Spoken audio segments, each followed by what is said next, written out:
Bab 926. Teguh tidak tergoyahkan. Hansen Yu berpikir sebentar, sepertinya hambatan Tuan Besar tidak membuat kedua orang tersebut goyah, sebaliknya membuat keduanya menjadi lebih teguh lagi. Di dunia ini, seharusnya tidak ada kebetulan, hanya ada kepastian. Kalau tidak, bagaimana mungkin setelah Tuan Muda Koldi hilang ingatan, mencintai Nyonya Muda sekali lagi? Lagi pula masih begitu teguh. Benar juga, maksud Tuan Besar adalah nanti tidak akan memaksa Tuan Muda Koldi bertunangan dengan Nona Duanmu lagi. Diucapkan begini, Jerry Yuchi seketika menjadi tidak senang. Apa maksudnya aku memaksa mereka bertunangan? Hansen, kamu dengarkan kamu bicara apa? Lagi pula, keadaan Merlin sekarang kira-kira tidak bisa bertunangan dengan Koldi lagi. Membicarakan keadaan Merlin Duanmu, Hansen Yu juga merasa sedikit menyayangkan. Sayang gadis yang begitu baik, kenapa bisa melakukan hal seperti ini? Keduanya menghela napas. Namun dengan cepat, Jerry Yuchi teringat hal yang penting. Sekarang dia adalah orang yang memiliki cucu buyut, harus melihat-lihat cucu buyutnya lagi. Jerry Yuchi dengan cepat keluar dari kamar di bawah papahan Hansen. Namun kali ini ruang tamu kosong, tidak ada satu orang pun. Memberi Jerry Yuchi perasaan barusan tidak terjadi apapun, semuanya hanyalah khayalannya. Kebetulan saat ini, Audrey Han dan Gita membuka pintu kembali. Saat masuk kebetulan bertemu dengan tatapan Jerry Yuchi. Audrey Han tertegun sebentar, selanjutnya tersenyum berkata, "Kakek, Anda sudah bangun, bagaimana keadaan Anda? Apa ada yang tidak nyaman?" Kata kakek itu membuat Jerry Yuchi sangat tidak nyaman mendengarnya, namun berpikir-pikir nanti dia akan bersama dengan Golden Ye, memanggilnya kakek memang tidak ada yang tidak benar. Hanya saja hatinya belum benar-benar menerima, merasa sangat canggung.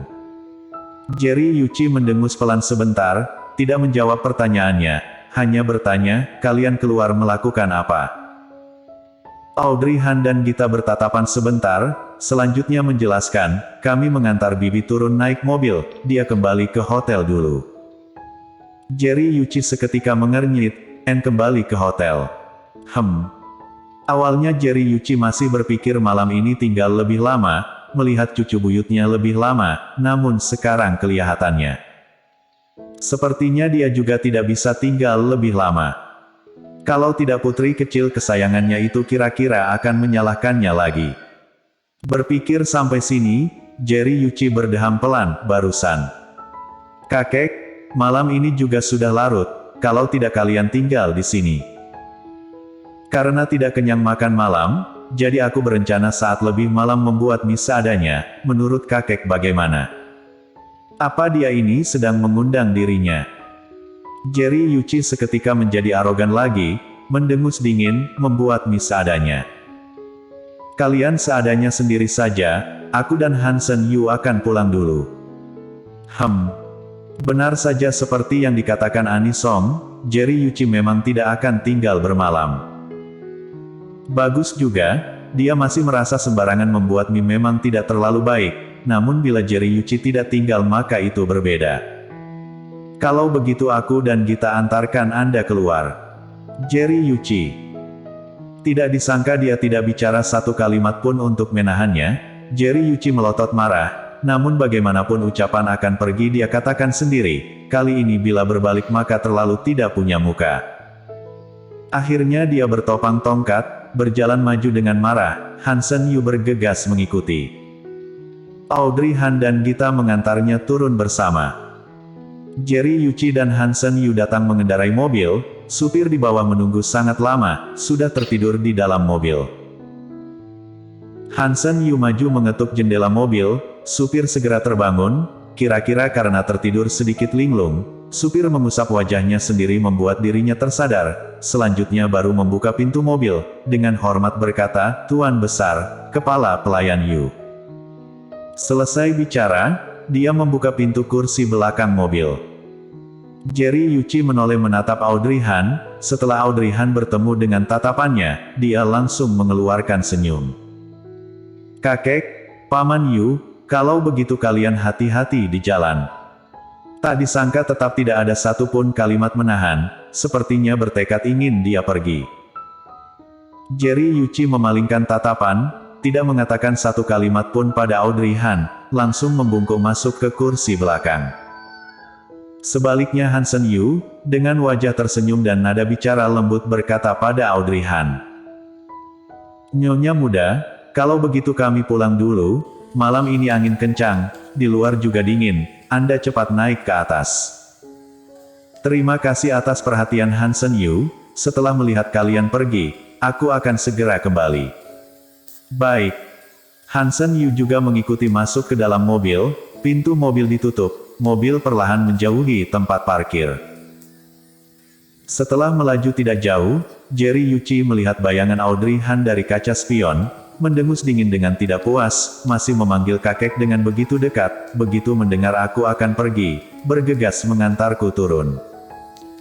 Hansen Yu di sebelah mendengarnya, tahu Jerry Yuchi sedang mengeluh, tidak tahan bertanya. Maksud Tuan Besar adalah, ingin tinggal. Jerry Yuchi segera berkata, siapa bilang?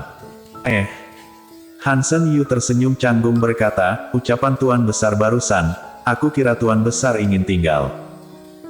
Walaupun aku ingin tinggal, itu juga untuk melihat cucu buyutku lebih banyak, hasilnya. Tidak hanya tidak bertemu kakek buyut, masih diusir. Tuan Besar, tidak boleh bicara seperti ini, Nyonya muda barusan mengatakan di depan kita, membereskan kamar tamu untuk kita, ingin kita tinggal makan mie, hanya saja. Tuan Besar sendiri yang tidak bersedia. Aku tidak bersedia. Jerry Yuchi seperti kesakitan karena diinjak, berkata keras, aku tidak bersedia apa dia tidak bisa mengatakan beberapa patah kata untuk menahanku. Hansen Yu. Setelah keadaan di dalam mobil hening beberapa saat, Hansen Yu hanya bisa membantu Audrey Han bicara. Tuan Besar, aku percaya Nyonya muda bukannya tidak menahan Anda, melainkan karena Tuan Besar adalah orang yang lebih tua darinya. Anda berkata tidak bersedia, dia pasti akan menuruti maksud Anda, juga takut memaksa menahan akan membuat Tuan Besar tidak senang. Selesai bicara, Hansen Yu menghela napas tak berdaya di dalam hati. Sejak kapan Tuan Besar berubah begitu arogan? Ingin tinggal maka tinggallah, apa masih perlu orang lain membujuknya tinggal? Apa kamu sedang membantunya? Hansen Yu, tidak, aku tidak. Kalau begitu jangan bicara lagi. Tidak ada cara lain, Hansen Yu hanya bisa menutup mulut, tidak bicara lagi. Di jalan saat Audrey Han dan Gita kembali, Gita menahan lama baru berkata, kenapa aku merasa, kakek Tuan Muda Ye sepertinya tidak terlalu ingin pergi. Tidak mungkin bukan. Ekspresi Audrey Han sedikit aneh, Bibi berkata dia tidak akan tinggal, lagi pula barusan dia mendengar aku akan membuat mie seadanya, jelas-jelas mengeluarkan ekspresi sangat jijik. Gita mengusap hidungnya, apakah perasaanku salah? Setelah keduanya kembali, Audrey Han bersiap pergi ke dapur membuat mie, namun Gita berkata dia saja, dia ingin mengembangkan kemampuan memasaknya, jadi Audrey Han tidak menahannya, membiarkannya melakukan. Audrey Han membereskan bahan-bahan yang sebelumnya tersisa tidak dimakan. Sejujurnya, hari ini keluar dari rumah sakit, dia masih ingin makan hotpot. Namun tidak disangka terjadi begitu banyak hal, sekarang sungguh tidak ada suasana hati pelan-pelan memakan ini. Bersambung.